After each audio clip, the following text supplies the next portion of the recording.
Interesting subject का नाम सुनते ही हमारे दिमाग में सबसे पहला सब्जेक्ट जिसके अंदर हमें calculation, analysis, conceptual clarity, formulas पर कमांड और बहुत सारे छोटे छोटे फैक्टर्स को ध्यान देना होता है, वह है हमारा मैथमेटिक्स सब्जेक्ट। और मैथ्स के टीचर से हर स्टूडेंट अपनी अपनी क्लास में हो, चाहे डिग्री लेवल पर हो, मैथ्स के टीचर से हर बच्चा डरता है, क्योंकि उसे लगता है कि मैथमेटिक्स की कॉपी हमारी किस तरीके से चेक होती है, एग्जामिनर का माइंडसेट क्या होता है जब वह हमारी कॉपी को, आंसर शीट को चेक करता है, और मैथ्स में किस तरीके से हमें ज्यादा से ज्यादा मार्क्स मिले, क्या हमारा अप्रोच होना चाहिए पेपर को अटेम्प्ट करने का, जिससे हम एग्जामिनर के पेन से, कलम से ज्यादा मार्क्स ले पाए। दोस्तों, सबसे पहले जाने कि जब आप मैथमेटिक्स की कॉपी आपकी चेक होती है तो एग्जामिनर के पास कुछ रिसोर्सेस होते हैं, जैसे कि आपका क्वेश्चन पेपर। आप जहां पर भी अपना पेपर दे रहे होंगे, एग्जामिनर के पास पेपर होगा जिसको देख करके वह अपनी आपकी आंसर शीट को इवेलुएट करेगा और आपको मार्क्स प्रोवाइड करेगा। साथ ही साथ उसके पास एक आंसर की होगी जिसके अंदर उन क्वेश्चंस के, सारे क्वेश्चंस के solution step by step with allotted marks उसको लिखे होंगे, और आपको यह बताया जाएगा कि किस स्टेप पर कितने मार्क्स एग्जामिनर को देने हैं। वह सारी चीज उसकी आंसर शीट में, उसकी आंसर की में जो उसे मिलती है उसके अंदर मेंशन होती है, और उसी के दम पर एग्जामिनर आपकी कॉपी को चेक करता है और आपको आपके एग्जाम में मार्क्स प्रोवाइड करता है। मैथमेटिक्स में अगर आप चाहते हैं कि आप ज्यादा से ज्यादा एग्जामिनर से नंबर लें तो कुछ बेसिक बातों को सिर्फ ध्यान रखें, और ज्यादा से ज्यादा नहीं, पूरे के पूरे मार्क्स आप इस सब्जेक्ट में ले सकते हैं। सबसे पहले जान लें कि मैथमेटिक्स के पेपर में number of marks is directly proportional to your efforts and presentation. ज्यादा से ज्यादा मार्क्स आप कब लेंगे? जब आप ज्यादा एफर्ट लगाएंगे और अपनी कॉपी को अच्छे तरीके से आप प्रेजेंट करेंगे, और जितना ज्यादा मार्क्स होंगे उतने नंबर ऑफ स्टेप्स आपके सवाल में, आपके सॉल्यूशन में आपको देखने को मिलते हैं। सबसे पहली बात जो मैथमेटिक्स में हर बच्चा गलती करता है, आप कहीं भी हो, जब आप मैथमेटिक्स का पेपर देते हैं तो आप क्वेश्चंस को स्किप कर देते हैं।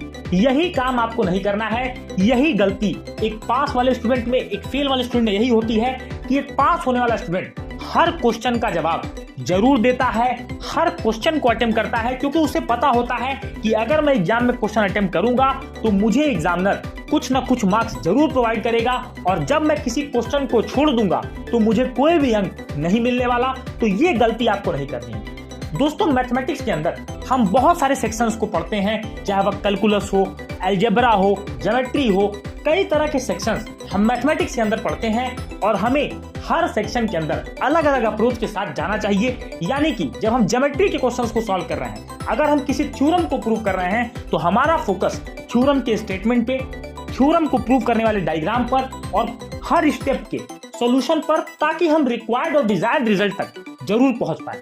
अगर मान लीजिए कोई भी क्वेश्चन आपके एग्जाम में 4 से 5 नंबर का आता है और आपको थ्योरम प्रूव करने के लिए कहा जाता है, तो सबसे पहला ध्यान आपका पूरे के पूरे स्टेटमेंट में होगा, जिस स्टेटमेंट को आप बॉक्स के अंदर इनसाइड क्लोज करेंगे। इसके बाद आप डायग्राम जो उस थ्योरम की डिमांड होगी उसके हिसाब से बेहतरीन डायग्राम आप बनाएंगे, और हर एक स्टेप को क्लियरली मेंशन करते चले जाएंगे कि आपको कौन सी चीजें गिवन है, क्या आपने कंस्ट्रक्शन किया है, क्या चीजें आपको प्रूव करनी है, और एट लास्ट आपको यहां पर लिखना होगा हेंस प्रूव। इसके बाद आप उसको कंप्लीट मानेंगे। जब बात आती है अलजेब्रा की, तो अलजेब्रा के अंदर हमें सबसे बात जो स्टार्टिंग में ध्यान रखनी है वह है हमारा फार्मूला और वैल्यू पुटिंग।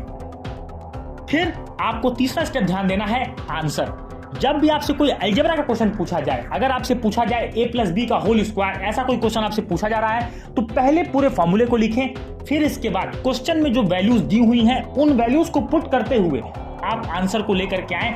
हर एक स्टेप पर बहुत ज्यादा सावधानी बरतें, और जब आप ऐसा करेंगे तो आपको पूरे के पूरे मार्क्स मिलने वाले हैं।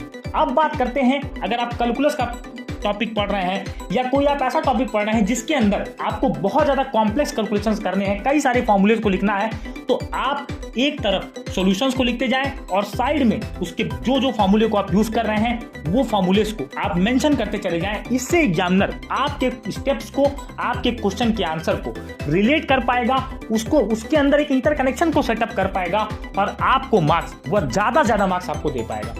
सबसे पहले ध्यान रखिए कि मान लीजिए आपके पेपर में अगर 30 से 35 क्वेश्चंस आ रहे हैं तो आपका पहला और टॉप मोस्ट टारगेट होना चाहिए कि I will attempt each and every question. सबसे पहले एज ए स्टूडेंट अपना एक ड्यूटी बनाइए कि आपको हर क्वेश्चन का जवाब जरूर देना है। भले आप उसके रिक्वायर्ड पूरे सोल्यूशन तक ना पहुंच पाए, लेकिन जितना स्टेप आपको आता है उन स्टेप्स को जरूर करें। बहुत सारे बच्चे स्कूल लेवल पर, डिग्री लेवल पर ये गलती करते हैं कि क्वेश्चन अगर उन्हें नहीं आ रहा है तो क्वेश्चन को छोड़ करके वो आगे बढ़ जाते हैं। नहीं, आपको जितना भी उस क्वेश्चन में आता है जरूर करें, क्योंकि मैथ का एग्जामिनर आपको हर स्टेप पे मार्क्स जरूर देता है। और आपका फोकस होना चाहिए कि आप अपनी क्वालिटीज को ज्यादा निखार करके लाएं, बजाय इसके कि अपनी कमजोरियों को आपको छुपाना है, कमजोरियों को आपको दूर करना है। और जब भी आप मैथमेटिक्स एग्जाम के लिए जाते हैं तो कोशिश ये करें कि आप कम से कम 4 से 5 से 10 पेपरों को जरूर सॉल्व करके जाया करें, क्योंकि मैथमेटिक्स में आपके अंदर टाइम मैनेजमेंट स्किल होनी चाहिए। प्रैक्टिस अगर आप अच्छा कर रहे हैं, पेपर के अकॉर्डिंग आप पढ़ रहे हैं, एग्जाम के सिलेबस के अकॉर्डिंग आप पढ़ रहे हैं, तो आप मैथमेटिक्स जैसे बहुत ही बेहतरीन और खूबसूरत सब्जेक्ट में ज़्यादा से ज़्यादा मार्क्स आप ले पाएंगे। मैं उम्मीद करूंगा दोस्तों कि मैथमेटिक्स पर यह बहुत ही सरल और सिंप्लीफाइड वीडियो आपको आसान भाषा में मैथमेटिक्स के इंपॉर्टेंस के बारे में, मैथमेटिक्स के पेपर को अटेम्प्ट करने के अप्रोच के बारे में और मैथमेटिक्स की मार्किंग स्कीम को समझाने में सफल रहा होगा। अगर आपको वीडियो अच्छा लगा तो वीडियो को लाइक करें। चैनल पर अगर अपने आप पहली बार आ रहे हैं तो आपके अपने परिवार एपीएन क्लासेस को जरूर सब्सक्राइब करें, नोटिफिकेशन बेल को जरूर टैप करें।